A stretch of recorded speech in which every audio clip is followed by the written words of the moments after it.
ওম শান্তি। আজি 1 আগষ্ট 2021 অব্যক্ত মহাবাক্য। এই অব্যক্তবাণীৰ অৰিজিনেল ডেট হৈছে 24 ফেব্ৰুৱাৰী 1988। বাণীৰ সাৰ হৈছে বৰদাতাৰ দ্বাৰা প্ৰাপ্ত হোৱা বৰদান বৃদ্ধি কৰাৰ বিধি। আজি বাপ-দাদাই নিজৰ আত্মিক তৃষ্ণাটোৰ সন্তানসকলক চাই আছে। প্ৰতিগৰাকী সন্তান পিতাৰ পৰা শুনাৰ মিলন উদযাপন কৰাৰ আৰু লগতে পিতাৰ সমান হোৱাৰ তৃষ্ণাটোৰ হয়। শুনিলে জন্ম জন্মান্তৰৰ তৃষ্ণা দূৰ হয়। জ্ঞান অমৃতৰ তৃষ্ণাটোৰ আত্মাসকলক তৃপ্ত আত্মা কৰি তোলে। শুনি শুনি আত্মাসকলো পিতাৰ সমান জ্ঞান স্বৰূপ হৈ যায়, বা এনেকৈ ক'ব পাৰি জ্ঞান মুৰলী শুনি শুনি নিজেও মুৰলীধৰ সন্তান হৈ যায়। আত্মিক মিলন উদযাপন কৰি পিতাৰ স্নেহত সমাহিত হৈ যায়। মিলন উদযাপন কৰি স্নেহত লীন মগন স্থিতিধাৰী হৈ যায়। মিলন উদযাপন কৰি একমাত্ৰ পিতা দ্বিতীয় কোনো নাই, এইটো অনুভূতিত সমাহিত হৈ থাকে। মিলন উদযাপন কৰি নিৰ্বিঘ্ন সদায় পিতাৰ সংগৰ ৰঙত ৰঙীন হৈ যায়। যেতিয়া এনেকৈ সমাহিত হৈ থাকে বা স্নেহত লীন হৈ যায়, তেতিয়া কি আশা থাকে? পিতাৰ সমান হোৱাৰ। পিতাৰ প্ৰতিটো খোজ দিওঁতা অৰ্থাৎ পিতাৰ সমান হওঁতা। যিদৰে পিতাৰ সদায় সৰ্বশক্তিমান স্বৰূপ, সেইদৰে সন্তানসকলো সদায় মাষ্টাৰ সৰ্বশক্তিমান স্বৰূপ হৈ যায়। যি পিতাৰ স্বৰূপ সৰ্বদা শক্তিশালী, সৰ্বদা লাইট, এনেকুৱা সমান হৈ যায়। সমান হোৱাৰ বিশেষ কথাবোৰ জানা নহয়? কি কি কথাত পিতাৰ সমান হ'ব লাগে? হৈ আছা আৰু হৈছাও। যেনেকুৱা পিতাৰ নাম সন্তানসকলৰো সেয়াই নাম, বিশ্ব কল্যাণকাৰী। এয়াই নাম নহয় জানো তোমালোক সকলোৰে? যি পিতাৰ ৰূপ, সেয়াই সন্তানসকলৰো ৰূপ। যি পিতাৰ গুণ, সেয়া সন্তানসকলৰ। পিতাৰ প্ৰতিটো গুণ ধাৰণ কৰোঁতাসকলহে পিতাৰ সমান হয়। যি পিতাৰ কাৰ্য, সেয়া সন্তানসকলৰ কাৰ্য। সকলো কথাতে পিতাৰ সমান হ'ব লাগে। লক্ষ্যটো সকলোৰে সেয়াই নহয় জানো? সন্মুখত থাকোঁতা নহয়, কিন্তু সমান হওঁতা। ইয়াকেই কোৱা হয় পিতাক অনুসৰণ অৰ্থাৎ ফ'ল' ফাদাৰ কৰোঁতা। গতিকে নিজক পৰীক্ষা কৰা, সকলো কথাত কিমানলৈকে পিতাৰ সমান হৈছা। সমান হোৱাৰ বৰদান আৰম্ভণিৰে পৰা পিতাই সন্তানসকলক দিছে। আদিৰ বৰদান হ'ল সৰ্বশক্তিৰে সম্পন্ন হোৱা। লৌকিক জীৱনত পিতা বা গুৰুৱে বৰদান দিয়ে। ধনৱান হোৱা, পুত্ৰৱান হোৱা, দীৰ্ঘায়ু হোৱা, সুখী হোৱা ইত্যাদিৰ বৰদান দিয়ে। বাপ-দাদাই কি বৰদান দিলে? সদায় জ্ঞান ধন শক্তিৰ ধনেৰে সম্পন্ন হোৱা। এয়াই জীৱনৰ সম্পদ হয়। যেতিয়াৰ পৰা ব্ৰাহ্মণ জন্ম ল'লা, তেতিয়াৰ পৰা সংগম যুগৰ স্থাপনাৰ কাৰ্যত অন্তলৈকে জীয়াই থকা অৰ্থাৎ দীৰ্ঘায়ু হোৱা। মাজতে যদি ব্ৰাহ্মণ জীৱনৰ পৰা আঁতৰি পুৰণা সংস্কাৰ বা পুৰণা সংসাৰলৈ গুচি যোৱা, তেন্তে ইয়াক কোৱা হয় জন্ম ল'লে কিন্তু চুটি আয়ুসৰ, কিয়নো ব্ৰাহ্মণ জীৱনৰ পৰা মৰি গ'ল। কোনো এনেকুৱাও আছে যে কোমাত গুচি যায়, জীয়াই থাকিও নথকাৰ সমান হয়, আৰু কেতিয়াবা সাৰো পায়, কিন্তু তেনেকৈ জীয়াই থকাটো মৰাৰ সমানেই হয়। দীৰ্ঘায়ু হোৱা অৰ্থাৎ সদায় আদিৰ পৰা অন্তলৈকে ব্ৰাহ্মণ জীৱন বা শ্ৰেষ্ঠ দিব্য জীৱনৰ সৰ্বপ্ৰাপ্তিৰে জীয়াই থকা। দীৰ্ঘায়ুৰ লগতে নিৰোগী হোৱাৰো বৰদানৰ প্ৰয়োজন। যদি আয়ুস দীঘলীয়া হয় কিন্তু মায়াৰ ব্যাধিয়ে বাৰে বাৰে দুৰ্বল কৰি দিয়ে, তেন্তে তেনেকৈ জীয়াই থকাটোও জীয়াই থকা নহয়। গতিকে দীৰ্ঘায়ু হোৱাৰ লগতে সদায় স্বাস্থ্যৱান হৈ থকা অৰ্থাৎ নিৰ্বিঘ্ন হৈ থাকিব লাগে। বাৰে বাৰে বিবুদ্ধিত পৰা বা অন্তৰেৰে দুখী হোৱা স্থিতিৰ বিচনাত পৰিব নালাগে। যেতিয়া কাৰোবাৰ বেমাৰ হয় তেতিয়া বিচনাত পৰি যায় নহয়। সৰু সৰু খেলিমেলিটো চলোতে ফুৰোতেও সমাপ্ত কৰি দিয়া। কিন্তু যেতিয়া কোনো ডাঙৰ সমস্যা আহি যায়, বিবুদ্ধিত পৰি যোৱা, অন্তৰেৰে দুখী হৈ যোৱা, তেতিয়া মনৰ অৱস্থা কেনেকুৱা হয়? যিদৰে শৰীৰ বিচনাত পৰি থাকিলে তেতিয়া একোৱেই মন নাযায়, উঠিবলৈ, খোজ কাঢ়িবলৈ বা খাবলৈ মন নাযায়। সেইদৰে ইয়াতো যোগত বহিব কিন্তু মন নালাগিব, জ্ঞানো শুনিব কিন্তু অন্তৰেৰে নুশুনিব, সেৱাও অন্তৰেৰে নকৰিব, দেখুৱাবলৈ বা ভয়ত লোকলাজত কৰিব। ইয়াক সৰ্বদা সুস্থ জীৱন বুলি কোৱা নহ'ব। দীৰ্ঘায়ু হোৱা অৰ্থাৎ নিৰোগী হোৱা ইয়াক কোৱা হয়। পুত্ৰৱান হোৱা বা সন্তান প্ৰাপ্তি হোৱা। তোমালোকৰ সন্তান আছেনে? 2-4টি সন্তান জন্ম দিছানে? সন্তান প্ৰাপ্তি হোৱাৰ বৰদান আছে নহয়। 2-4টি সন্তানৰ বৰদান প্ৰাপ্ত নহয়, কিন্তু যেতিয়া পিতাৰ সমান মাষ্টাৰ ৰচয়িতাৰ স্থিতিত স্থিত হোৱা, তেতিয়াতো এই সকলোবোৰ নিজৰ ৰচনা যেন লাগে। বেহদৰ অৰ্থাৎ অসীমৰ মাষ্টাৰ ৰচয়িতা হোৱা, এয়া বেহদৰ পুত্ৰৱান হোৱা, সন্তান প্ৰাপ্তি হোৱা হৈ যায়। হদৰ অৰ্থাৎ সীমিত নহয় যে 2-4গৰাকী জিজ্ঞাসু মই কৰি তুলিলোঁ, এয়া মোৰ নহয়। মাষ্টাৰ ৰচয়িতাৰ স্থিতি বেহদৰ স্থিতি হয়। যিকোনো আত্মাক বা প্ৰকৃতিৰ তত্ত্বকো নিজৰ ৰচনা বুলি ভাবি বিশ্ব কল্যাণকাৰী স্থিতিৰে প্ৰত্যেকৰ প্ৰতি কল্যাণৰ শুভ ভাৱনা, শুভ কামনা থাকে। ৰচনাৰ প্ৰতি এয়াই ভাৱনা থাকে। যেতিয়া বেহদৰ মাষ্টাৰ ৰচয়িতা হৈ যোৱা, তেতিয়া কোনো হদৰ আকৰ্ষণে আকৰ্ষিত কৰিব নোৱাৰিব। সদায় নিজক ক'ত থিয় হৈ থকা দেখিবা। যিদৰে বৃক্ষৰ ৰচয়িতা বীজ যেতিয়া বৃক্ষৰ অন্তিম অৱস্থা আহে, তেতিয়া সেই বীজ ওপৰলৈ আহি যায়, নহয় জানো? সেইদৰে বেহদৰ মাষ্টাৰ ৰচয়িতাই সদায় নিজক এই কল্পবৃক্ষৰ ওপৰত থিয় হৈ থকা অনুভৱ কৰিব। পিতাৰ লগত বৃক্ষৰ ওপৰত মাষ্টাৰ বীজ ৰূপ হৈ শক্তিৰ, গুণৰ, শুভ ভাৱনা, শুভ কামনাৰ, স্নেহৰ, সহযোগৰ কিৰণ বিয়পাব।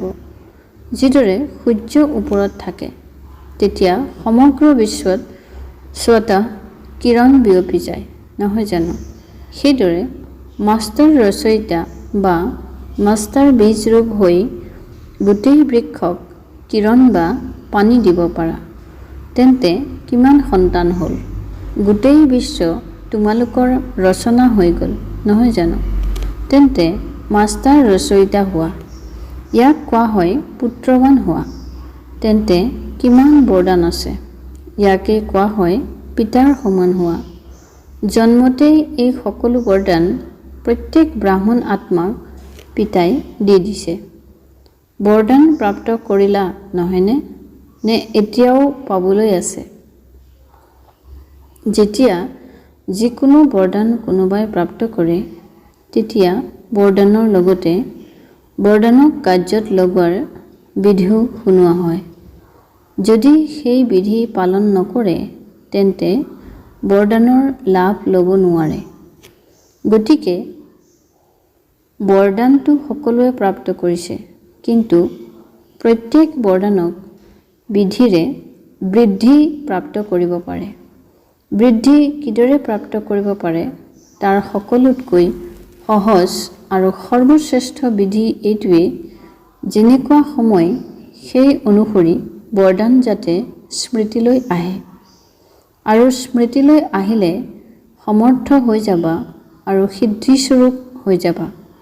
যিমান সময় অনুসৰি কাৰ্যত লগাবা, সিমানেই বৰদান বৃদ্ধি প্ৰাপ্ত হৈ গৈ থাকিব। অৰ্থাৎ সদায় বৰদানৰ ফল অনুভৱ কৰি থাকিবা। ইমান শ্ৰেষ্ঠ শক্তিশালী বৰদান প্ৰাপ্ত হৈছে, নিজৰ প্ৰতি কাৰ্যত লগাই ফল প্ৰাপ্ত কৰিব পাৰা। লগতে অন্য আত্মাসকলকো বৰদাতা পিতাৰ পৰা বৰদান প্ৰাপ্ত কৰাৰ যোগ্য কৰি তুলিব পাৰা। এই সংগম যুগৰ বৰদান 21 জন্ম বিভিন্ন ৰূপত লগত থাকে। এই সংগমৰ ৰূপ বেলেগ, আৰু 21 জন্ম এয়াই বৰদান জীৱনৰ হিচাপত চলি থাকে। কিন্তু বৰদাতা আৰু বৰদান প্ৰাপ্ত হোৱাৰ সময় এতিয়াই হয়। তেন্তে এইটো পৰীক্ষা কৰা যে সকলো বৰদান কাৰ্যত লগাই সহজে আগবাঢ়ি গৈ আছানে? এইটো বৰদানৰ বিশেষত্ব হয় যে বৰদানীয়ে কেতিয়াও পৰিশ্ৰম কৰিবলগীয়া নহয়। যেতিয়া ভক্ত আত্মাসকলেও পৰিশ্ৰম কৰি ভাগৰি যায়, তেতিয়া পিতাৰ পৰা বৰদান বিচাৰে। তোমালোকৰ ওচৰলৈও যেতিয়া কোনোবা আহে, যোগ লগোৱাৰ পৰিশ্ৰম কৰিব নোখোজে, তেতিয়া কি ভাষা কয়? কয়, কেৱল আমাক বৰদান দি দিয়া, শিৰত হাত ৰাখি দিয়া। তোমালোক ব্ৰাহ্মণ সন্তানসকলৰ ওপৰত বৰদাতা পিতাৰ হাত সদায় আছে। শ্ৰেষ্ঠ মতেই হৈছে হাত। স্থূল হাতটো 24 ঘণ্টাই নাৰাখিব নহয়। এয়া পিতাৰ শ্ৰেষ্ঠ মতৰ বৰদানৰূপী হাত সদায় সন্তানসকলৰ ওপৰত আছে। অমৃত বেলাৰ পৰা ৰাতি শোৱালৈকে প্ৰতিটো শ্বাসৰ বাবে, প্ৰতিটো সংকল্পৰ বাবে, প্ৰতিটো কৰ্মৰ বাবে শ্ৰেষ্ঠ মতৰ হাত আছেই। এই বৰদানক বিধিপূৰ্বক চলাই যোৱা, তেতিয়া কেতিয়াও পৰিশ্ৰম কৰিবলগীয়া নহ'ব। যিদৰে দেৱতাসকলৰ কাৰণে গায়ন আছে, ইচ্ছা মাত্ৰম অবিদ্যা। এয়া হ'ল ফৰিষ্টা জীৱনৰ বিশেষত্ব। দেৱতাৰ জীৱনততো ইচ্ছাৰ কথাই নাই। ব্ৰাহ্মণ জীৱনেই ফৰিষ্টা জীৱন হৈ যায়, অৰ্থাৎ কৰ্মাতীত স্থিতি প্ৰাপ্ত হৈ যায়। যিকোনো শুদ্ধ কৰ্ম বা ব্যৰ্থ কৰ্ম বা বিকৰ্ম বা পূৰ্বৰ কৰ্ম, যিকোনো কৰ্মৰ বন্ধনত আবদ্ধ হৈ কৰা, ইয়াক কৰ্মাতীত অৱস্থা বুলি কোৱা নহ'ব। এটা হ'ল কৰ্মৰ সম্বন্ধ, আনটো হ'ল বন্ধন। যিদৰে এয়া গায়ন আছে, সদৰ সীমিত ইচ্ছাৰ প্ৰতি অবিদ্যা, তেনেকৈ ফৰিষ্টা জীৱন বা ব্ৰাহ্মণ জীৱন অৰ্থাৎ কঠিন শব্দৰ অবিদ্যা, বুজাৰ অবিদ্যা, গমেই নাপায় যে সেয়া কি হয়। গতিকে বৰদানী আত্মা অৰ্থাৎ কঠিন জীৱনৰ অবিদ্যা অনুভৱ কৰোঁতা, ইয়াক কোৱা হয় বৰদানী আত্মা। গতিকে পিতাৰ সমান হোৱা অৰ্থাৎ সদায় বৰদাতাৰ পৰা প্ৰাপ্ত বৰদানেৰে প্ৰতিপালিত, সদায় নিশ্চিত বিজয় অনুভৱ কৰা। বহুত সন্তানে পুৰুষাৰ্থটো বহুত ভাল কৰে, কিন্তু পুৰুষাৰ্থৰ বোজা অনুভৱ হোৱা, এয়া যথাৰ্থ পুৰুষাৰ্থ নহয়। মনোযোগ বা এটেনশ্যন দিয়া, এয়া ব্ৰাহ্মণ জীৱনৰ বিধি, কিন্তু মনোযোগ দুশ্চিন্তালৈ সলনি হৈ যায়। স্বাভাৱিক মনোযোগ নাথাকে, ইয়াকো যথাৰ্থ মনোযোগ বুলি কোৱা নহ'ব। যিদৰে জীৱনত স্থূল জ্ঞান থাকে যে এইটো বস্তু ভাল, এইটো কৰিব লাগে, এইটো কৰিব নালাগে, তেন্তে জ্ঞানৰ আধাৰত যে জ্ঞানপূৰ্ণ হয় তেওঁৰ লক্ষণ হ'ল তেওঁৰ স্বাভাৱিক মনোযোগ থাকে। এইটো খাব লাগে, এইটো খাব নালাগে, এইটো কৰিব লাগে, এইটো কৰিব নালাগে। প্ৰতিটো খোজত দুশ্চিন্তা নাথাকে যে এইটো কৰোঁ নে নকৰোঁ, এইটো খাওঁ নে নাখাওঁ, এনেকৈ চলোঁ নে নচলোঁ। স্বাভাৱিক জ্ঞানৰ শক্তিৰে মনোযোগ থাকে। সেইদৰে যথাৰ্থ পুৰুষাৰ্থীৰ প্ৰতিটো খোজ, প্ৰতিটো কৰ্মত স্বাভাৱিক মনোযোগ থাকে, কিয়নো জ্ঞানৰ লাইট মাইটে স্বতঃ যথাৰ্থ ৰূপত যথাৰ্থ ৰীতিৰে চলাই থাকে। পুৰুষাৰ্থ অৱশ্যে কৰা, মনোযোগ নিশ্চয় দিবা, কিন্তু দুশ্চিন্তাৰ ৰূপত নহয়। যেতিয়া দুশ্চিন্তাত আহি যোৱা তেতিয়া বহুত কাম কৰিব বিচৰা বা হ'ব বিচৰা এক নম্বৰ, কিন্তু দুশ্চিন্তাই যিমান বিচৰা সিমান কৰিব নিদিয়ে। যি হ'ব বিচৰা সেয়া হ'বলৈ নিদিয়ে আৰু দুশ্চিন্তাই দুশ্চিন্তাৰ জন্ম দিয়ে, কিয়নো যি বিচৰা সেয়া নহয় তেতিয়া আৰু সেই দুশ্চিন্তা বাঢ়ে। তেন্তে পুৰুষাৰ্থ সকলোৱে কৰা, কিন্তু কোনোবাই পুৰুষাৰ্থক গধুৰ কৰি দিয়ে আৰু কোনোবা একেবাৰে অমনোযোগী হৈ যায়। যি হ'বলগীয়া আছে হৈ যাব, দেখা যাব, কোনে চায়, কোনে শুনে, কোনোটোৱেই ঠিক নহয়। সেইবাবে সন্তুলনেৰে পিতাৰ আশীৰ্বাদ বৰদান অনুভৱ কৰা। পিতাৰ হাত মোৰ শিৰত আছে, এইটো অনুভৱ সদায় স্মৃতিত ৰাখিবা। যিদৰে ভক্ত আত্মাসকলে স্থূল চিত্ৰ সন্মুখত ৰাখে যে শিৰত বৰদানৰ হাত আছে, গতিকে তোমালোকেও চলোতে ফুৰোতে এইটো অনুভৱৰ চিত্ৰৰ স্মৃতি সদায় বুদ্ধিত ৰাখিবা। বুজিলা? বহু পুৰুষাৰ্থ কৰিলা, এতিয়া বৰদানেৰে প্ৰতিপালিত হৈ উৰি গৈ থাকা।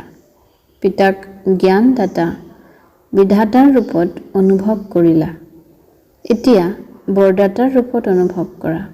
বাৰু, সদায় প্ৰতিটো খোজত পিতাক অনুসৰণ কৰোঁতা, সদায় নিজক বৰদাতা পিতাৰ বৰদানী শ্ৰেষ্ঠ আত্মা বুলি অনুভৱ কৰোঁতা, সদায় প্ৰতিটো খোজ সহজে পাৰ কৰোঁতা, সদায় সকলো বৰদান সময়ত কাৰ্যত প্ৰয়োগ কৰোঁতা, এনেকুৱা পিতাৰ সমান হওঁতা শ্ৰেষ্ঠ আত্মাসকলৰ প্ৰতি বাপ-দাদাৰ বৰদাতা ৰূপত স্নেহপূৰ্ণ স্মৰণ আৰু নমস্কাৰ।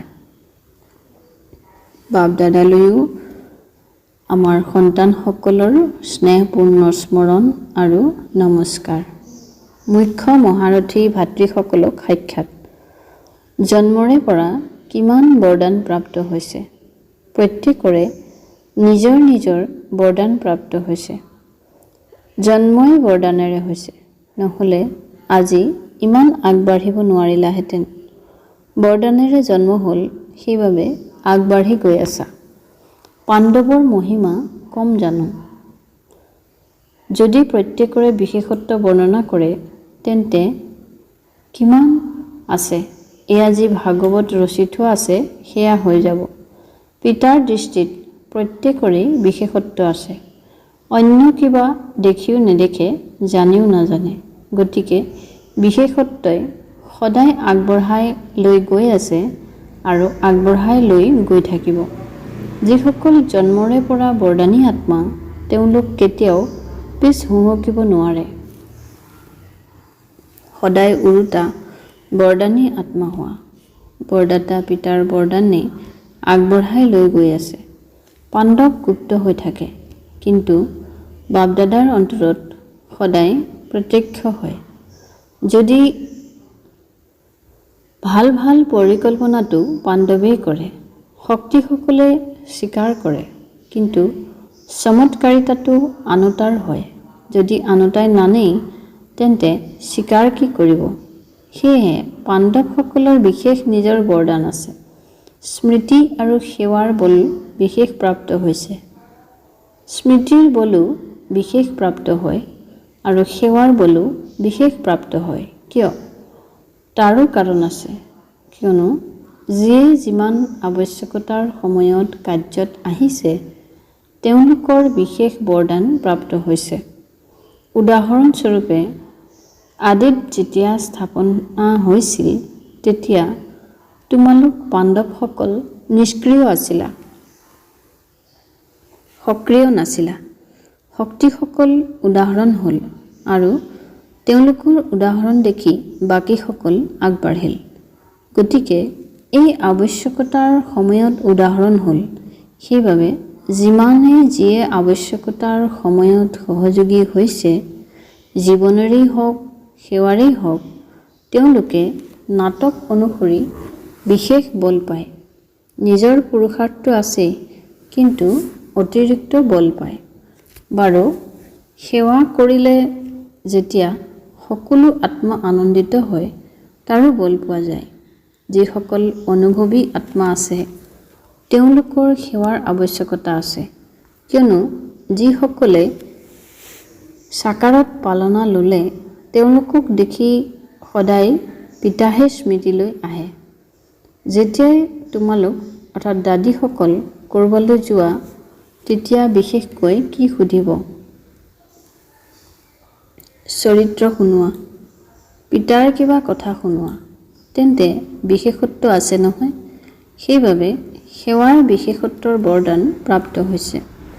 মঞ্চত থিয় হৈ ভাষণ নকৰিলেও এয়া সকলোতকৈ শ্ৰেষ্ঠ ভাষণ হয়।